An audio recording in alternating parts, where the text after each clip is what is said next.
Control, guidance, dominance, vision, oppression, expulsion. In the political conflict that is the Ascension War, the Technocratic Union has consistently been painted up as an oppressive, authoritarian, and domineering organization, intolerant to any divergence of their view on reality, and stamping out whatever opposition from the so-called mages that they can find. They are the Illuminati, the New World Order, the Shadow Rulers who guide humanity towards a single future with an iron fist in a velvet glove. They are the bulwark against the nightly horrors, the guardians of the common people, the trailblazers and pioneers who willingly risk and even sacrifice their lives so that humanity may prosper. Rogue mages wielding their power with abandon, crazed marauders, nihilistic nefandi, vampires and werewolves. These are all very real threats to humanity who can only be kept in check by the brave soldiers of the Union. With a unifying vision and a belief in the enlightened anthropic principle that reality can only be maintained by the conviction and strength of the will of humanity itself, the Technocrats represent the best that our species has to offer. Conflicting views, of course, but which one is right? Ask any mage or technocrat and you will get a different answer. Like so many things in this world, the truth is far from a simple dichotomy. Indeed, it is not even a static thing. We humans want to believe that our reality is immutable, that what we do not yet understand will make sense with time, and thus in hindsight will likewise be explainable with what we today know. Yet, as you have learned by now, that is not how the world works. The Technocratic Union traces its roots back to Wolfgang von Reismann's vision, as well as the rise of the Order of Hermes. But it wasn't until 1325 that the Order of Reason, the Union's first form, became manifest. Ironic to any scholar of vampiric lore, the founding took place inside an ivory tower that once belonged to a hermetic mage whose assassination had left it bereft of owner. Delegates from all across the Eurasian continental area gathered together for nearly a month to discuss the order's forming, and 8 different conventions would eventually join together into this new structure. They were the Gabrielites, the High Guild, the Quasian Circle, the Void Seekers, the Celestial Masters, the Craftmasons, the Artificers, and the Solificati, all ruled over by an inner circle. Some of these conventions had already banded together before this meeting, but this was the last step. The forming of the Order of Reason would spark the so-called Sorcerer's Crusade, a war that would rage through a large part of the Renaissance as magic was slowly but surely fading as consensus and paradox would become ever increasingly influential in the forming of reality. Initially, the Order's goal was noble and singular, the protection of humanity from the supernatural. But despite many of its members' best attempts, envy, greed, and pride would all take its tolls as inner conflicts of interest and methodology would oftentimes mar their attempts. The 9 traditions gathered together out of necessity in order to fight the Order of Reason, whom they believed were a threat not only to other mages, but to reality itself.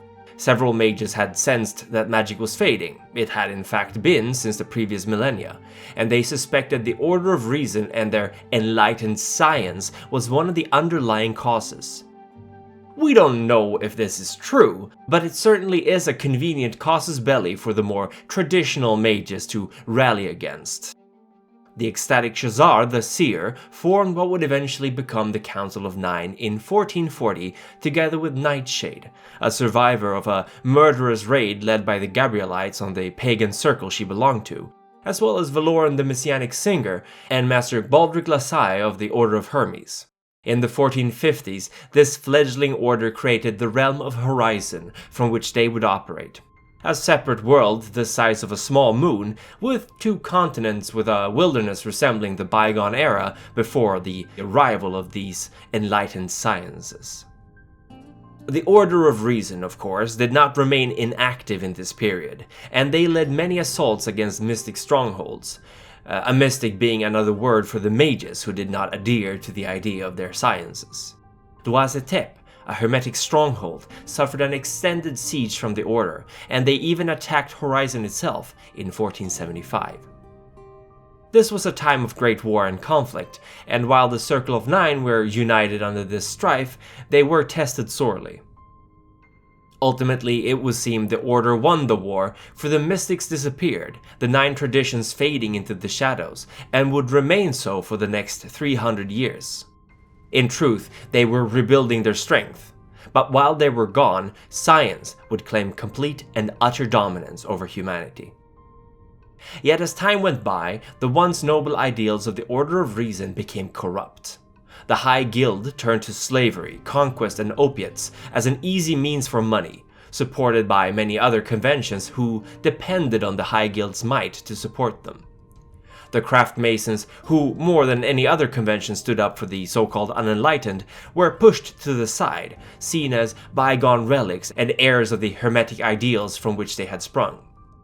A great purge was done of all old artifacts and arts that could be considered too fantastical for the Order, and eventually their mindset would shift completely, denying that there had ever been something called magic to begin with.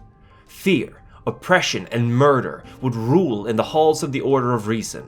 A dark time of opposites. As humanity grew more enlightened, she would also develop new and crueler means to subjugate others.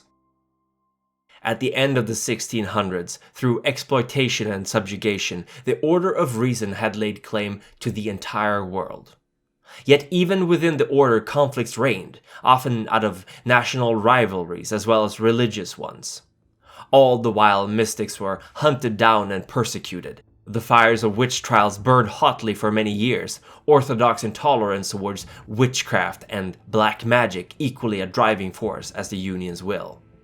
Hermetic mages and choristers profited greatly from the slave trade and the formation of secret societies during this time, and a great rift arose between the traditions, as other mystics saw their people murdered or put in chains, while their so-called brethren in these orders did nothing to prevent it, or even personally profited from it. Indeed, the Circle of Nine, or 8 as they then were, would most likely have been able to put up a much stronger resistance, perhaps even beating the complacent and corrupt Order of Reason, had they not opposed each other. The aristocratic traditions hold much, if not all, the blame here, for they let their greed and personal success overshadow the ideals from which their group had been formed. It should come to no surprise that the Nefandi are, and have been, a constantly present threat within both the Order of Reason as well as the Technocracy, as they often work to undermine the efforts of those within the organization who wish to do good. Even so, all evil deeds of the Union and Order cannot be blamed on these Nefandi. Humanity itself is quite capable of inflicting horrors barely dreamed of by older and more powerful things. Eventually, however, the Order of Reason could no longer function in its present state, and in the 1800s, with the blessing of Queen Victoria herself, a last convocation of the Order was held, and from it the Technocratic Union was born. Peeled away were the last vestiges of religious ties and rival empires. Left was the desire for power, wealth, and influence. The Gabrielites and Craftmasons were purged, expunged from the Order as if they had never existed, and this event, referred to as a lightning purge, and the precedents it set, would eventually result in both the virtual adepts and the Electrodyne engineers leaving to join the traditions. Unlike vampiric clans and werewolf tribes, the many different schools of magic and enlightened sciences often undergo extensive changes. Some become quaint and irrelevant dead ends, while others flourish for a time, yet eventually branching into further distinctions or merging with others. There are quite a number of disparates, schools of magic not belonging to the traditions. Yet the line is nowhere as blurred as between enlightened science and technomancy. Both the Virtual Adepts and the Society of Ether once belonged to the Union, sharing their vision. Yet because of politics, and perhaps restrictions imposed upon them by the other conventions, they have embraced a way of thinking more in line with the traditions. This is a momentous thing, because the Technocracy does not believe in magic. Even though what they do fundamentally alters reality in their favor, they will explain it with science. One can consider it technobabble if one wishes, but it is an immutable fact that a technocrat believes in the science they employ. Changing one's perception to allow for even the possibility of the existence of magic requires a tremendous feat of will. The Technocracy is composed of 5 conventions, all working in tandem to control and guide humanity forward. These are called the Iteration X, the New World Order, the Progenitors, the Syndicate, and the Void Engineers. Iteration X are the mechanics of the Union. They believe in constant improvement through iterations and work hard to enhance both the equipment and the bodies of their operatives. They provide technological advancements and cybernetics outside the realm of most science fiction, and their mathematical precision is like clockwork. They provide soldiers and workers, and can at times be almost drone-like in their approach to a problem. Their spheres of influence are force, matter, and time. Perfection through practice is a common motto in this convention, and whether applied to military operations or the fine motor abilities of a cybernetic hand is irrelevant. The New World Order, as its name implies, are the shadowy rulers, the big brother of the modern world. Political lobbyists and experts rub shoulders with black suits, field operatives who travel the world ensuring that any encounters between reality deviants, their term for any supernatural creature, and the unenlightened is smoothed over. They are experts of altering perception as well, conducting indoctrination and reprogramming of individuals who may display dangerous signs of non-compliance with the consensus. Information is their specialty, and through their many iterations, these technocrats have gotten very, very good at it. Unsurprisingly, mind and correspondence, referred to as data by the Technocracy, are their primary spheres. Progenitors are the medics and scientists of the Union. Also called evolutionists, these life and prime specialized technocrats seek to evolve and perfect the human race. This can of course be troublesome, and this convention has struggled with its own self-image, as many of humanity's darkest moments arose from ideas like superior genome or racial traits. Today they sternly remind themselves of the Hippocratic Oath, and as many progenitors have a past as medical practitioners, they take this seriously. They are sometimes considered mad scientists on par with Frankenstein, creating strange amalgams of animals, sometimes just to see if it can be done. The progenitors also supply the rest of the Union with vat-grown clones, soldiers in the war to protect humanity from the corrupting influence of the mystics. Money is the grease that makes the wheels turn, and the Syndicate embodies this way of thinking. Whenever the Union requires funding, it will come in the form of a discrete reallocation of funds from one of the countless shell companies operated by these technocrats. Entropy, mind, and primal utility, a monetary-focused application of the prime sphere, are theirs to wield, and theirs are the board meetings that determine the agenda of the Union. Theirs is the money that is slipped into a politician's sweaty palm as they ban the practice of organized religion in their city, or the yacht given as a bonus to corporate executives for the humane resettlement of the flora and fauna as a dam is built where a werewolf's cairn just happens to be located. The Void Engineers are the explorers of the Technocracy, the pioneers who venture far into the umbral realm to combat threats to humanity and pave over their void so that they can never again impose their will upon us. This goal of sterilizing the realms beyond the gauntlet are hardline, intolerant, yet considering the horrors faced by these wanderers, who can really blame them? Dark and twisted spirits seek to manipulate and exploit humanity towards their own evil ends, even the werewolves know this, yet while they strive for balance, the Union wishes for control, so much better to ensure stability after all.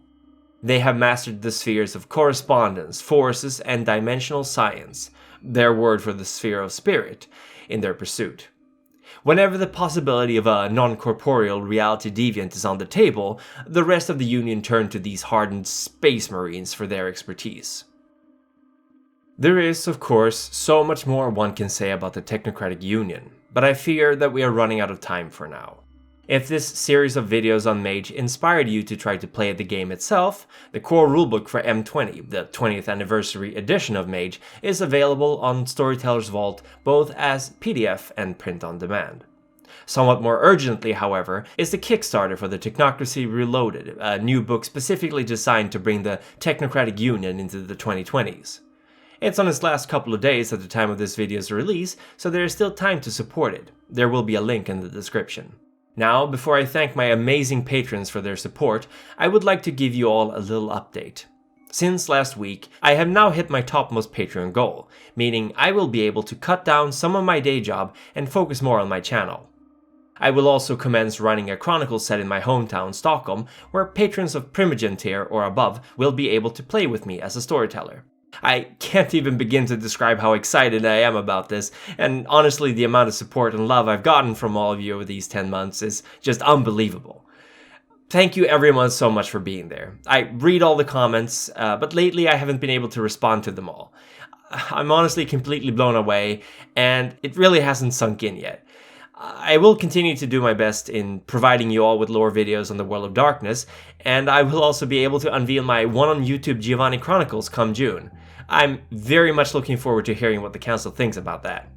Here's to at least another 10 months of content, because I don't know, I don't really know how, I can't really imagine my life right now without doing this. It really means a lot to me. The ancient snow, whose grand vision always guides my hand and whose dark patronage is a blessing of utmost brilliance, has been joined in the eternal game of chess that is the Jihad by Adam Daw, a powerful and mysterious antediluvian whose will I can feel pulling at the strings of my soul, guiding my hands as I write these words. Blessed be these two dark gods, their wisdom far beyond the scope of kindred and kine, and I prayed for their benevolence when the time of judgment descends upon us. Her Satanic Majesty Dani, the Methuselah mistress whose presence I have the fortune to bask in as she offers guidance, has likewise been bolstered. Maximilian S. Hardcastle, whose sudden ascendance to this state may have been at the price of his or someone else's eternal soul, remains a firm, guiding hand in these troubled times, and Bambi Parsons has, as well, ascended to a higher state of existence.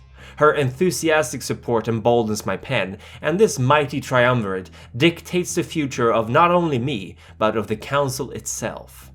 The Primogen Council remains steadfast, each member conscious of the vital role they play in maintaining our order.